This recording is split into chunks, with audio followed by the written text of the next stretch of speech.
Olá, estudantes dos segundos anos dos cursos técnicos integrados em agropecuária, alimentos e eletromecânica. Espero que estejam bem física e mentalmente. Começamos aqui as últimas unidades de conteúdo de conhecimentos da unidade curricular Sociologia 2. Hoje veremos os temas minorias e os direitos civis, ideologia, principais movimentos ideológicos contemporâneos. O objetivo geral é compreender os conceitos de ideologia, cidadania, minorias e direitos civis. Lembrando que, desde Sociologia 1, temos abordado o tema ideologia. Tá? E, especificamente, os objetivos são compreender os conceitos de cidadania, enquanto cidadania formal e substantiva, de ideologia, em seus sentidos fraco e forte, direitos civis e minorias.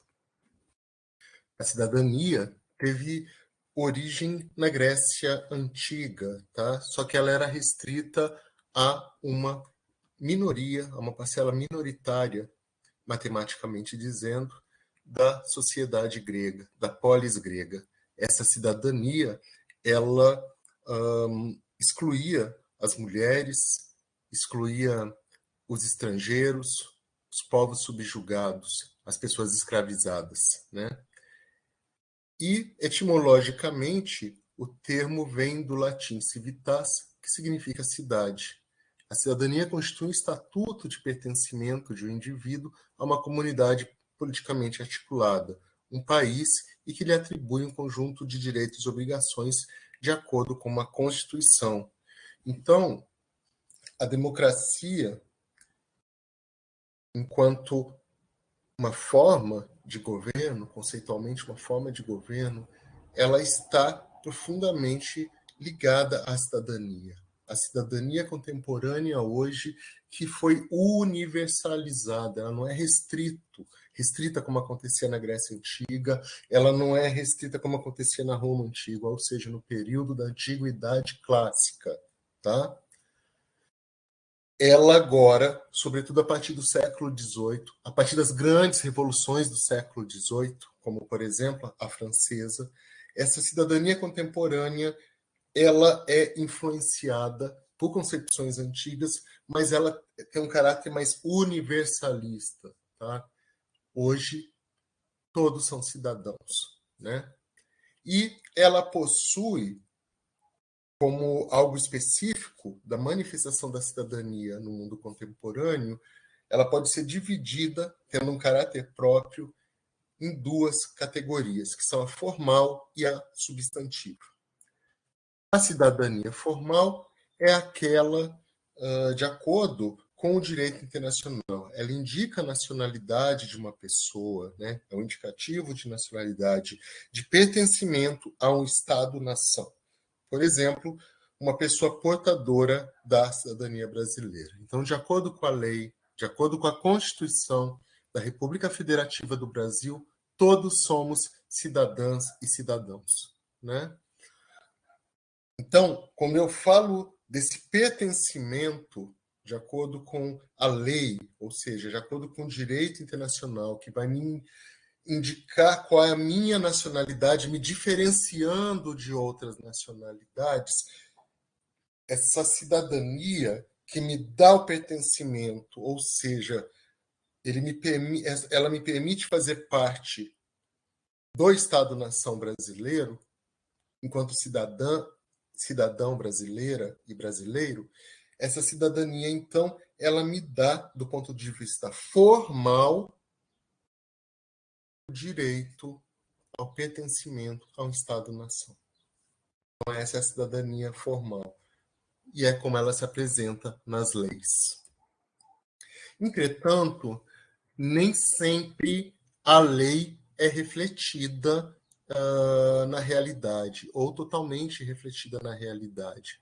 Sobretudo em países subdesenvolvidos como o nosso, né, que enfrentam uma série de questões, de problemas, né, estruturalmente e historicamente construído que ainda não resolvemos.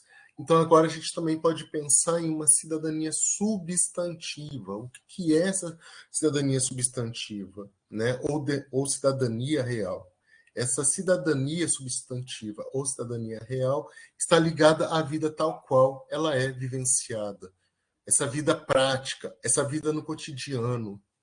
Em termos sociais, é concernente à vida pragmática dos indivíduos, em que os mesmos participam da arena social, do debate das ideias e etc. Então, se muitas vezes nossos direitos não são concretizados, o que está na lei muitas vezes não é o que acontece no nosso dia a dia, então aí entra essa cidadania do dia a dia. É uma cidadania que percebe os limites da cidadania formal, mas, ao mesmo tempo, ela busca concretizar na realidade essa democracia formal. Ela vai dar substancialidade à cidadania formal, porque ela é moldada a partir do dia a dia, das nossas contradições, das nossas lutas, né, dos nossos problemas e nas tentativas de resolver esses problemas para que a sociedade se aproxime cada vez mais do que apregou a nossa Constituição, da nossa cidadania formal. Então, a gente vai conseguir, nesse espaço no qual existe essa contradição, a cidadania formal, que diz que todos os indivíduos são iguais. Na vida real é observada uma sociedade estruturada sob uma estratificação social que é percebida por meio dos antagonismos e contrastes entre as diferentes classes e grupos sociais. Então, a gente vivemos em uma sociedade classista, de concentração de renda, de muitas contradições. E é nessa arena, no dia a dia, em que as pessoas vão lutar pelos seus direitos. Elas vão lutar para que a sua vida concreta, a sua vida cotidiana, o seu dia a dia, se aproxime da cidadania formal, de uma verdadeira democracia. Tá? Então, dessa maneira que a gente deve entender a cidadania substantiva, enquanto um espaço de luta, onde os sujeitos, os atores sociais vão exigir, vão entrar em confronto, em diálogo também, né? E etc. E aqui nós trazemos as contribuições do Thomas Humphrey Marshall. Ele viveu a maior parte de sua vida no século XX e esse sociólogo vai afirmar que, no mundo contemporâneo, a cidadania moderna tem se constituído por etapas, e ele afirma que a cidadania só é plena se dotadas de todos os 3 tipos de direito. Então, a cidadania contemporânea ela só vai ser plena. Eu vou conseguir, então, fazer aquela aproximação entre a cidadania substantiva e a democracia formal se ela der conta, se ela atender 3 tipos de direito. Quais são eles? O direito civil. O que são esses direitos civis? São direitos inerentes à liberdade individual, à liberdade de expressão, de pensamento, o direito à propriedade e de conclusão de contratos, o direito à justiça.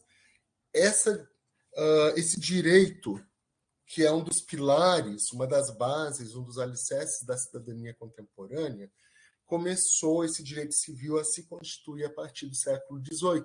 Sempre lembrando que o século XVIII é o século das grandes revoluções. Revolução Industrial, Revolução Inglesa, a Guerra da Independência Norte-Americana, o Iluminismo. Tá? Isso é sempre importante que vocês sempre se lembram como o século XVIII é matricial, ele é a matriz, né? Ele engendrou, ele constituiu a contemporaneidade, em grande medida. 2, o direito político, o direito de participação no exercício do poder político, como eleito, né, alguém que é eleito, ou o eleitor, no conjunto das instituições de autoridade pública constituída no século XIX. O século XIX, também um século onde as grandes transformações ocorridas no século anterior, no século XVIII, vão ser consolidadas, né? Inclusive, a gente tem aí a democracia entrando nesse processo de consolidação. né, que ela continua a realizar no século XX, né, e agora no século XXI ela está lidando com certas ameaças. Né? Aliás, ela sempre tem enfrentado muitas ameaças à cidadania e à democracia contemporânea. 3. Direito social, que é um outro pilar, é um outro alicerce da cidadania contemporânea e também da democracia contemporânea.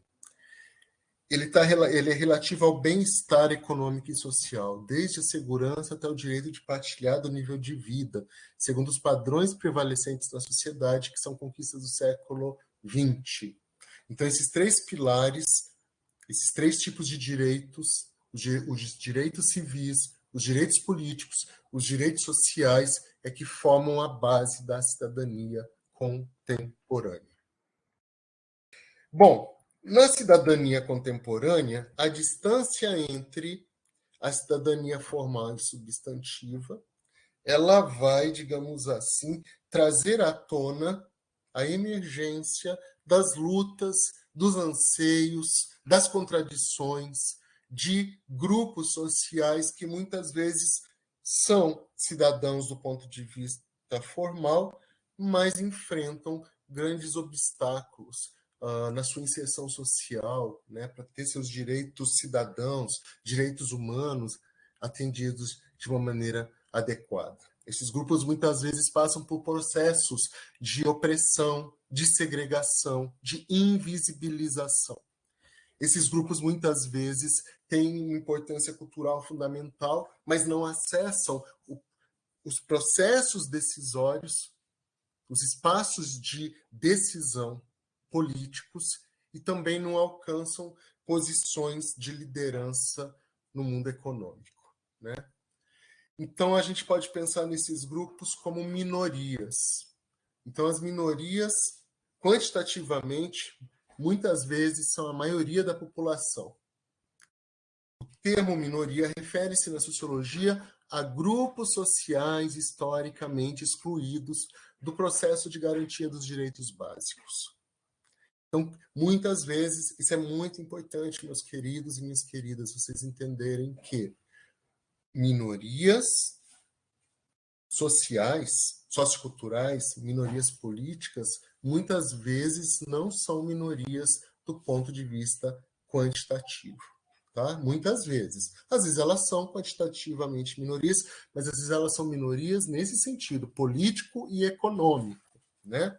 Então, são excluídas pessoas por todos esses motivos, motivos étnicos, raciais, de origem, questões financeiras, gênero, sexualidade, pessoas em situação de vulnerabilidade social, como os idosos e pessoas com deficiência. Tá? Para a gente entender bem, podemos pensar, por exemplo, nessas pessoas que são segregadas, né, por preconceito de cor, de classe, de gênero, que vão sendo excluídos da sociedade, que vão sendo marginalizados e que não tiveram a plenitude de seus direitos básicos, cidadãos, humanos, garantidos, podemos pensar na população negra. Quem que é a população negra? É a população de origem, de ascendência africana, formada por pretos e pardos no nosso país. Então, pensando em mais de 200 milhões de brasileiros, aproximadamente 215 milhões de brasileiros em 2022, nós podemos pensar que, do ponto de vista étnico-racial, as pessoas negras são a maioria da população brasileira. Apesar de serem a maioria, do ponto de vista numérico, matemático, estatístico da população brasileira, os negros desse país são minorias do ponto de vista dos processos, de terem acesso pleno, ativo aos processos decisórios do Estado. Né? Pessoas negras dificilmente se elegem aí como deputados federais ou senadores, ou mesmo estaduais e vereadores, né? Aqueles que atuam no poder legislativo, por exemplo, no poder executivo. Quantos prefeitos e prefeitas negros e negras nós temos nesse país? Quantos governadores nós temos? Quantos presidentes da República negros nós tivemos nesse país? Já tivemos algum? Então, nesse sentido, é que a gente tem que pensar que a minoria, no sentido político e econômico, nem sempre é uma minoria no sentido matemático. Tá? Podem ser uma maioria da população numericamente, mas uma minoria no sentido político e no sentido econômico. Então, vamos pensar na minoria formada pelas pessoas de ascendência africana, nos negros, formados por pretos e pardos.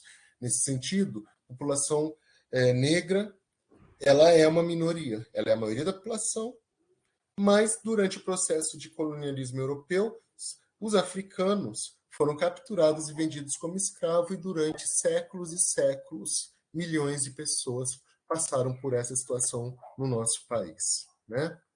Bom, quando a gente também pensa em minorias, em grupos segregados, invisibilizados, em grupos que muitas vezes não têm suas necessidades básicas atendidas, né, e passam por situações de discriminação, de preconceito e etc., nós podemos pensar que esses grupos eles tendem a se organizar para terem seus direitos respeitados. E a gente pode pensar, então, nesse sentido da participação política, na exigência de uma cidadania plena, né, que se dá na arena da cidadania substantiva, para que se alcance as determinações da lei que estão expressas na cidadania formal, nós podemos pensar que esses grupos que são oprimidos, eles se organizam e se orientam por ideologias. Mas já vimos o conceito de ideologia em Sociologia 1, né, quando a gente trabalhou com materialismo histórico, quando a gente trabalhou com o conceito de superestrutura, né, que é uma dimensão cultural da sociedade, né, formada pela política, pela religião, pela ciência, pela literatura, pela mídia, né? Então a ideologia ela se situa nessa dimensão da superestrutura no âmbito do materialismo histórico dialético, que na verdade é um mecanismo que esconde a realidade, né, o que orienta a essência das relações sociais, a ideologia como uma forma de enganar e iludir o povo, o proletariado, através de um disfarce das reais condições de dominação, que são condições de dominação burguesas. Essa ideia de ideologia como um mecanismo de se esconder, se distorcer a realidade, esconder através da propagação de ideias falsas, essa ideologia ela tem o que nós vamos chamar aqui de um sentido forte. Então, esse conceito de ideologia que nós vimos no materialismo histórico em Sociologia 1, a gente viu ele também rapidamente quando vimos o Estado em Karl Marx, né? E a gente retoma aqui essa dimensão marxista. A ideologia ela cria uma falsa consciência das relações de domínio entre as classes. Um exemplo de ideologia no sentido forte, né? A gente pode pensar, por exemplo, no discurso da meritocracia, que diz que todo mundo que se esforçar vai conseguir alcançar o seu lugar ao sol. Entretanto, quando a gente vê a realidade e a gente vê uma sociedade muito classista, muito estratificada, né, muito desigual, muito injusta, que não dá as mesmas condições, principalmente de acesso a uma educação de qualidade, né, onde existem essa desigualdade de oportunidades, então a gente pode pensar que o discurso da meritocracia ele é falso, porque muita gente se esforça muito, mas tem muita dificuldade de progredir, né, de ter suas necessidades básicas atendidas, né? Então, o discurso da meritocracia é um exemplo de ideologia, de uma falsa consciência das relações de domínio entre as classes, que joga a culpa dos problemas da sociedade, do todo, da totalidade, no indivíduo, e não na estrutura social que cria toda essa desigualdade. Então, se você não conseguiu subir de vida, melhorar a sua vida, conseguir um bom emprego, comprar uma casa, um carro, a culpa é sua enquanto indivíduo, né? Esse é o discurso que é emanado para as pessoas, né? Quando eu digo sua, né, estou me referindo às pessoas de um modo geral.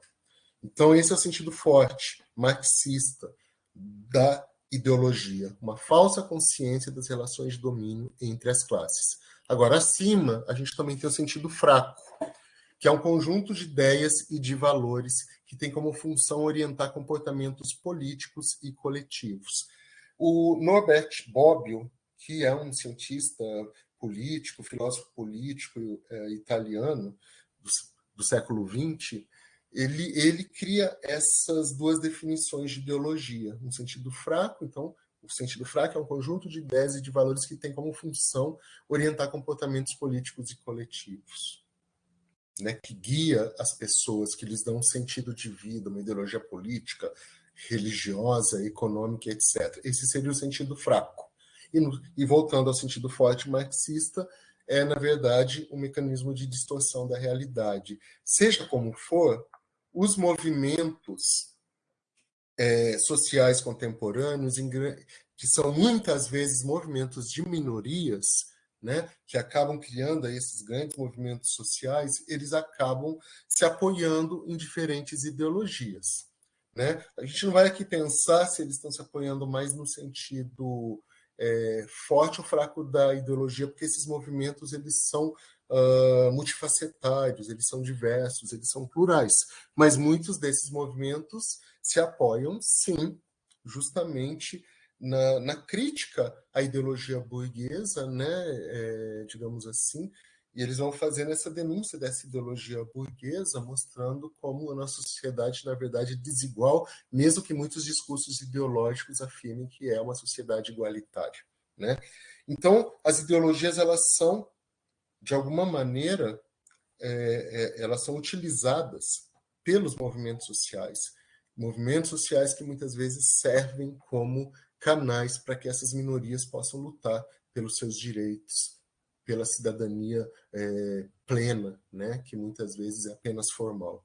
Então, é nesse espaço de luta da cidadania substantiva é que a gente pode pensar nos movimentos sociais, que também já vimos em Sociologia 1, mas a gente retoma aqui, movimentos sociais são ações coletivas mantidas por grupos organizados da sociedade que visam lutar por alguma causa social, e que muitas vezes é uma causa ligada à sua condição de fazer parte de uma minoria, de ser mulher, de ser negro, de ser indígena, de ser LGBTQI, AP+, de ser uma pessoa com deficiência, né, de ser um imigrante, né? Então, os movimentos sociais, muitas vezes, eles servem como uma forma dessas minorias lutarem por cidadania plena, por uma cidadania, no âmbito de uma cidadania substantiva, né, onde eles podem lutar. Então, a gente pode pensar no racismo estrutural, por exemplo. Né? Aqui no Brasil foram mais de 300 anos de escravidão, pessoas trazidas à força para cá, pessoas que foram escravizadas, né?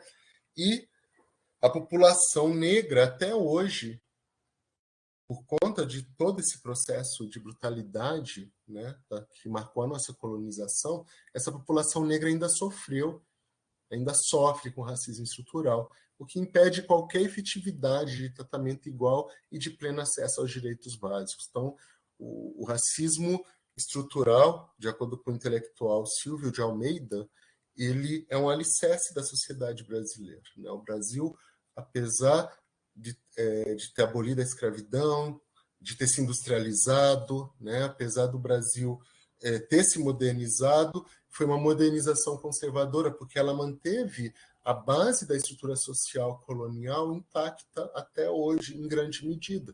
Então, as pessoas negras, por exemplo, a maioria delas é pobre no nosso país, não tem acesso a maioria não tem acesso a uma educação de qualidade, a bons serviços de saúde, saneamento básico e etc., né? E acabam aí, digamos aí, ficando à mercê da violência, da criminalidade, da pobreza, da fome, da miséria e etc.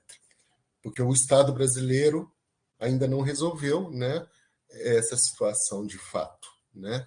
A gente tem algumas medidas paliativas, como as cotas raciais, por exemplo, mas eles ainda são uma minoria da população no sentido político e econômico. Né? Eles não têm protagonismo na sociedade brasileira. Mas isso está começando a mudar.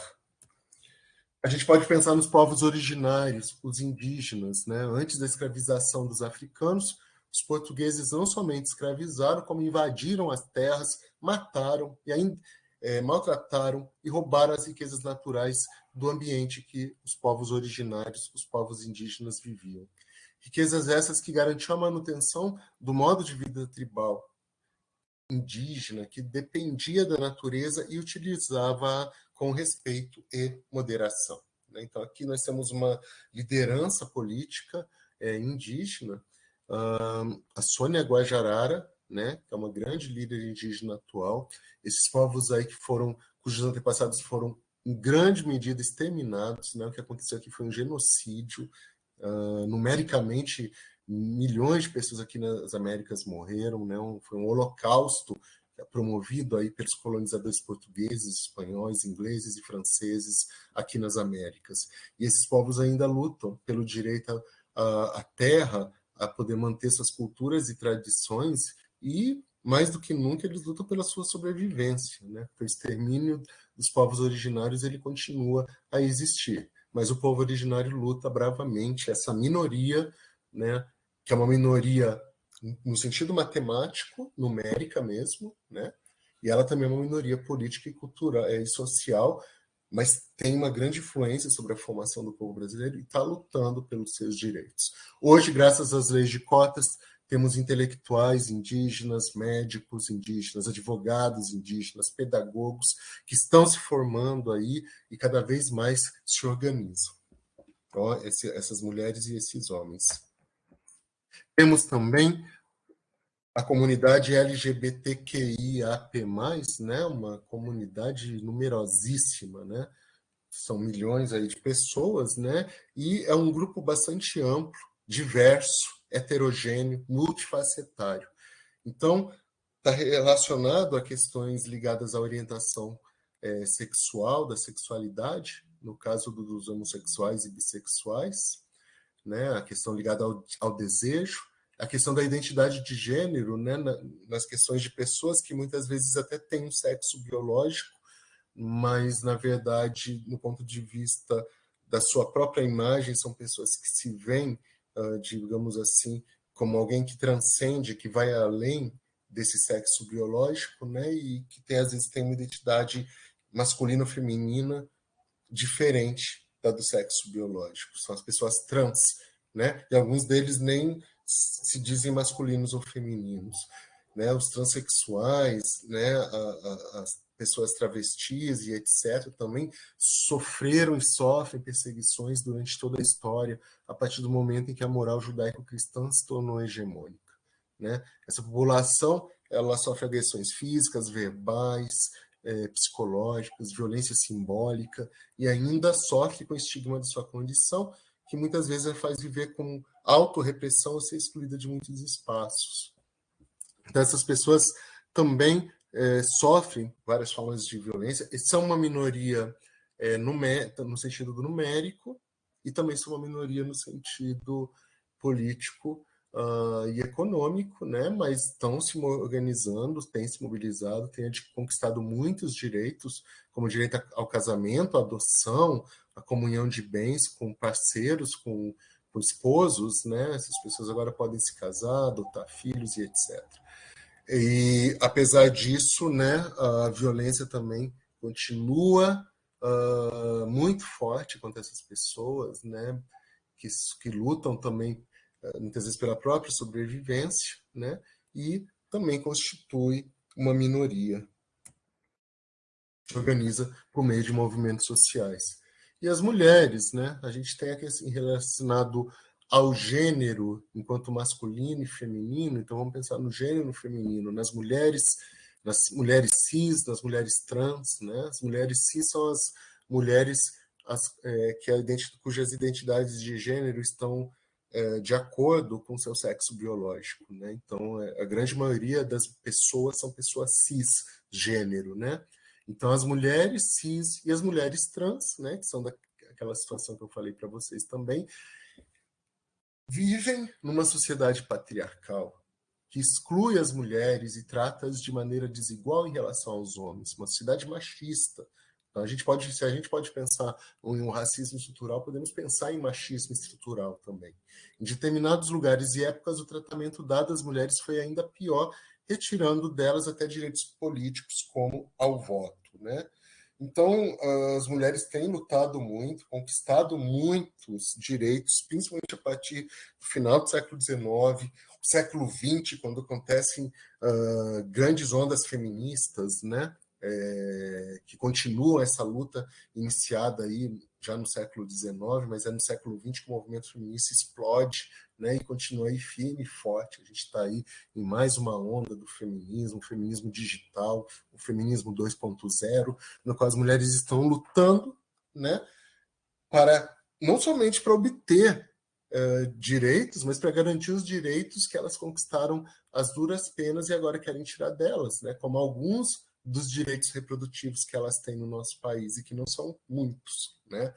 Então, é uma dominação muito grande, é a violência, é o feminicídio, é a discriminação, é o machismo no dia a dia de pessoas de todas as idades, né? Então, a condição feminina torna ela uma minoria do ponto de vista político e econômico, embora ela seja uma maioria da população brasileira em termos numéricos. Existem mais mulheres brasileiras do que homens brasileiros neste país, mas elas são minorias, né? Na política, nas empresas e etc. E nós podemos pensar também em minorias ligadas à exclusão socioeconômica, né? A situação das pessoas que estão em condição de pobreza, que moram nas ruas, ou seja, pessoas em situação de rua. As pessoas vivem abaixo da linha da pobreza, né? Não têm um poder aquisitivo mínimo para ter acesso à moradia digna, para ter acesso a alimentos, né? São pessoas que vivem em situação de insegurança alimentar, muitos passam fome também, etc. Então, a gente pode pensar também que essas pessoas são um grupo grande da população brasileira, né? Temos muitas pessoas em situação de rua, são uma minoria do ponto de vista político e econômico, né? Enfrenta a inclusão de uma maneira muito forte. Podemos pensar também nos imigrantes, né? O Brasil é um país formado em grande medida por imigrantes, né? Pessoas que vieram de todas as partes do mundo para constituir esse país. Entretanto, essa imigração, né, essas correntes migratórias, elas podem ser vítimas, esses imigrantes, essas mulheres e esses homens, de xenofobia, que é a aversão, a discriminação, o preconceito contra quem vem de fora, né? Se a xenofobia. Eles podem padecer pelo isolamento social, serem discriminados, né?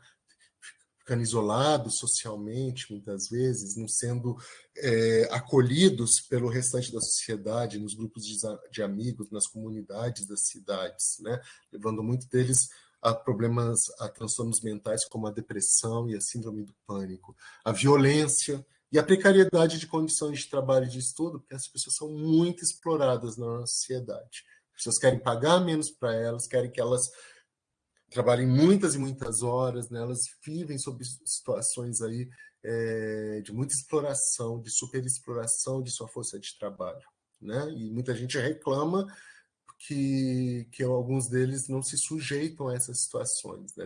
Daí culpam essas pessoas pela situação delas. E a gente tem aqui alguns dos grupos que têm entrado com muita força no Brasil. Em cima a gente tem as fotos, a foto de alguns imigrantes haitianos, né? E nós temos aqui embaixo cidadãos bolivianos, tá? E também venezuelanos, né? Então a gente tem, por exemplo, a Venezuela, muitos cidadãos venezuelanos têm entrado no nosso país, né? Com a sua presença cada vez mais visível de ambos os grupos aqui em São Miguel do Oeste, né, em Santa Catarina e em várias partes do país. Bom, então essas são as referências dessa aula, né? Muito obrigado a todos, um ótimo final de domingo aí, uma ótima semana para todos.